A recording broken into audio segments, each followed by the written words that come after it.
नमस्कार सभी को। आज हम इंग्लिश में कुछ फ्रेजल वर्ब्स पढ़ेंगे। एक फ्रेजल वर्ब होती है अराइव एट, जिसका मीनिंग होता है अराइव का, आप जानते होंगे, कहीं पर पहुंचना। ये फिजिकली कहीं पर पहुंचने के सेंस में इसका प्रयोग किया जाता है, लेकिन यहाँ पर जब इसके साथ एट का प्रयोग करते हैं तो ये थोड़ा इसका सेंस चेंज हो जाता है ना। जैसे सेंटेंस देखते हैं हम, ही अराइव्ड एट कंक्लूजन। ठीक है, कि वह एक निष्कर्ष पर पहुंच गया, है ना। ही अराइव्ड एट ए कंक्लूजन, यह एक निष्कर्ष पर पहुंच गया। तो उस सेंस में भी हम यहाँ पर फिजिकली कुछ नहीं हुआ है, सिर्फ एक एब्स्ट्रैक्ट थिंक है जो उसके माइंड में है और वह दिखाना चाहता है कि वह एक कंक्लूजन यानी निष्कर्ष पर पहुंच गया, कि यानी उसने कुछ सोच लिया है अंततः। ठीक है ना। तो यहाँ पर हम कंक्लूजन के स्थान पर कुछ और भी यूज़ कर सकते हैं, एग्रीमेंट का प्रयोग भी कर सकते हैं। ही अराइव्ड एट एन एग्रीमेंट, हम उस सेंस में भी अराइव्ड एट का प्रयोग कर सकते हैं, है ना। तो मेरा यहाँ पर जो बताने का जो उद्देश्य था, अराइव्ड एट के बारे में बताना था कि इसका प्रयोग हम कहाँ करते हैं।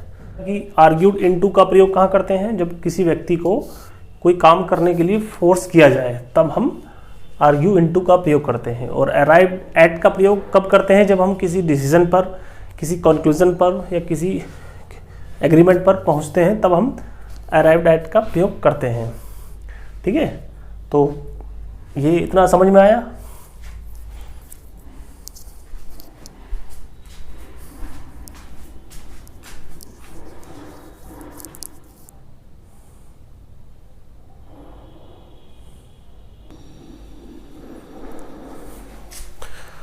ठीक है,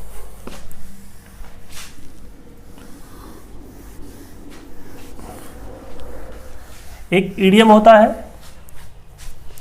leave somebody in the lurch. ठीक है,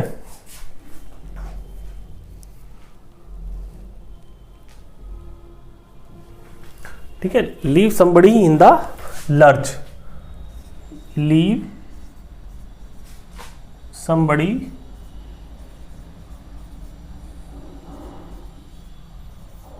इन द लर्च। ठीक है, इसका सेंस होता है किसी व्यक्ति को मझधार में छोड़ देना। कोई व्यक्ति तुम पर विश्वास करता है और तुमने जब उसको तुम्हारी जरूरत पड़ी तो तुमने उसका साथ नहीं दिया। तो जैसे एक सेंटेंस होता है, I will not leave you in the lurch. ठीक है, तो इस सेंस में हम इसका प्रयोग करते हैं जब कोई व्यक्ति तुम पर विश्वास करता है और तुम उसको सही टाइम पर, जब उसको तुम्हारी जरूरत हो, तुम उसका साथ ना दो। तो हिंदी में कुछ इस तरह से समझते हैं कि किसी को मझधार में छोड़ देना, किसी को बीच मझधार में छोड़ देना। तो कैसे बोलते हैं, leave you in the lurch, don't leave him in the lurch, never leave him in the lurch. ठीक है, तो never leave your friends in the lurch, इस तरह से हम इसका प्रयोग करते हैं। ये प्रॉपर ईडियम है और बोलने में काफ़ी प्रयोग किया जाता है ना। तो इसको हम देखेंगे। ठीक है,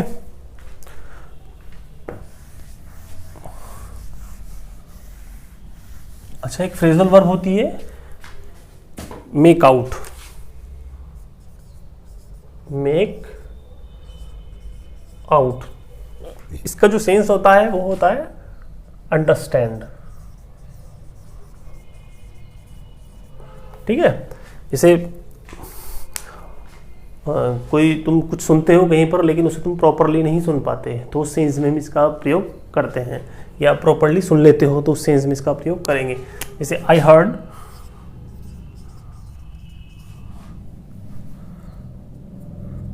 his voice but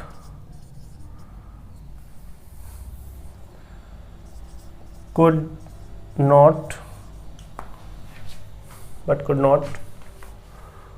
make out what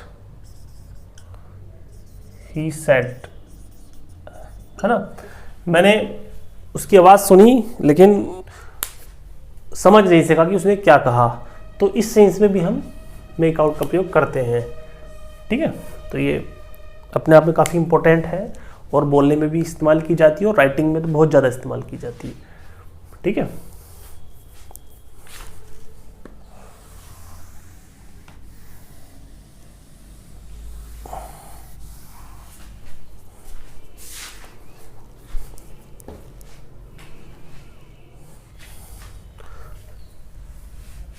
लगभग सभी फील का सेंस तो जानते ही हैं। फील, है ना, कोई बात महसूस करना, लेकिन इसके साथ जब हम फोर का प्रयोग करते हैं तो इसका कुछ सेंस बदल जाता है ना। तो वही सीखेंगे हम।